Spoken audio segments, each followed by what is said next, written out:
आज के वीडियो में हम बात करेंगे कि आप गेहूं का बिजनेस कैसे शुरू कर सकते हैं। अगर आप ये बिजनेस शुरू करना चाहते हैं तो आपको सस्ते से सस्ता गेहूं कहाँ से मिलेगा, और ये बिजनेस करते हैं तो सरकार को आप गेहूं कैसे बेच सकते हैं, टेंडर कैसे भर सकते हैं, इस बिजनेस के लिए आपको कितना प्रॉफिट मार्जिन रहता है, किन किन चीजों की आपको आवश्यकता रहती है, इन सब चीजों की जानकारी मेरे इस वीडियो में दूंगी। तो मेरे इस वीडियो को पूरा अंत तक देखिएगा। तो शुरू करते हैं। क्या आप जानते हैं ये एक ऐसा बिजनेस है जो 12 महीने चलने वाला बिजनेस है। भारत में केवल 2% ही गेहूं का निर्यात होता है। मतलब जो भारत के गेहूं है जो दूसरे देशों में जो बेचे जाते हैं वो सिर्फ 2% दूसरे देशों में बेचे जाते हैं। अब बात कर लेते हैं कि अगर आप ये बिजनेस करते हैं तो आपको सस्ता कहाँ से खरीदेंगे। तो गेहूं के जो उत्पादक राज्य हैं, हमें कोई भी बिजनेस करें फ्रेंड्स, कोई हमें वहां से सस्ता खरीदना चाहिए जहां उसका उत्पादन ज्यादा हो, जहां उसका एक्सपोर्ट ज्यादा हो।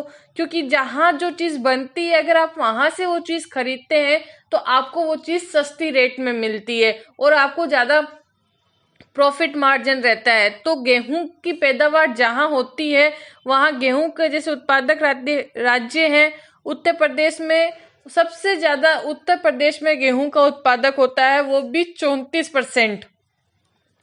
फिर आता है पंजाब, हरियाणा, मध्य प्रदेश। इन सब राज्यों में गेहूं का उत्पादक ज्यादा होता है। अगर आप यहाँ से खरीदते हैं तो आपको अच्छा खासा प्रॉफिट मार्जिन रहता है।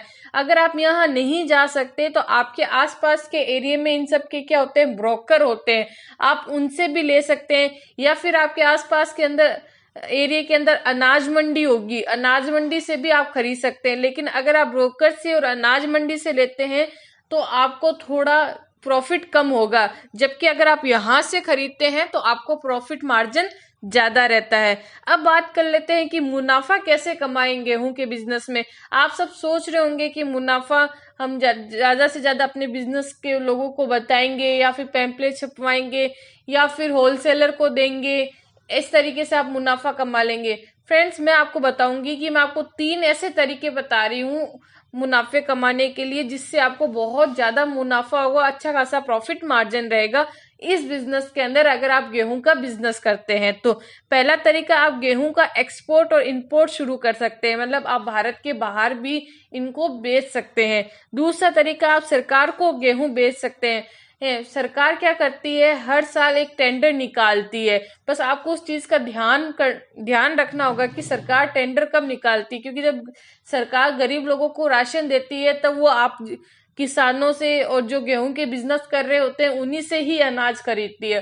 तो उस टाइम सरकार क्या करती है, टेंडर निकालती है। अगर आप चाहते हैं कि मैं टेंडर के बारे में पूरी डिटेल दूं तो आप मेरे कमेंट सेक्शन में कमेंट कर दीजिएगा, मैं आपको टेंडर के बारे में पूरी डिटेल दे दूंगी। सरकार, राजस्थान सरकार, आप अगर वेबसाइट ऐसे सर्च करेंगे तो आपको इसके बारे में पूरी जानकारी मिल जाएगी। तीसरा है कोल्ड स्टोरेज में रखकर सीजन में बेचना। कोल्ड स्टोरेज से मेरा ये मतलब नहीं है आपको फ्रीजर वीजर या एसी कूलर इन सब के अंदर नहीं।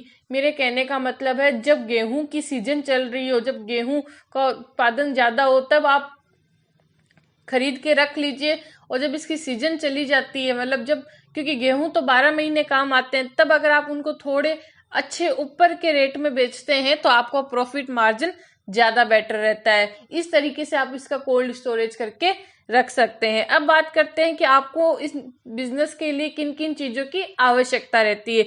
एक तो आपको दुकान एवं गोदाम। दुकान एवं गोदाम आप हमेशा ऐसी जगह लोकेशन का चुनाव करना जहां आसपास में अनाज मंडी हो या फिर राशन किराने की दुकानें ज्यादा हो, क्योंकि ऐसी लोकेशन पे अगर आप चुनाव करेंगे तो आपका बिजनेस ज्यादा अच्छा चलेगा। फिर आपको चाहिए फर्म कंपनी रजिस्ट्रेशन चाहिए, जीएसटी नंबर चाहिए, स्टाफ चाहिए। स्टाफ को आपको कम से कम 1 या 2 स्टाफ रखना ही पड़ेगा। अब बात कर लेते हैं इन्वेस्टमेंट की। तो इसके अंदर इन्वेस्टमेंट कम से कम आपके ऊपर ही डिपेंड है। पहली बात तो इन्वेस्टमेंट कितना करना है, कम से कम इसके अंदर इन्वेस्टमेंट 2 से 3 लाख तक का होता है। अब बात करते हैं अगर आप ये बिजनेस करते हैं तो आपका प्रॉफिट मार्जिन क्या रहता है। प्रॉफिट आपकी खरीदारी पर निर्भर करता है। आप जितना सस्ता गेहूं खरीदेंगे उतना ही आपको प्रॉफिट रहेगा। सामान्यतः इसके अंदर 10% से 40% तक का प्रॉफिट मार्जिन रहता है। तो फ्रेंड्स, धन्यवाद। अगर वीडियो पसंद आया हो तो प्लीज लाइक कर दीजिए और मेरे आरती बिजनेस आइडिया चैनल को सब्सक्राइब कर लीजिए। अगर आपको और भी कोई जानकारी चाहिए तो मेरे कमेंट सेक्शन में कमेंट कर दीजिएगा। धन्यवाद फ्रेंड्स।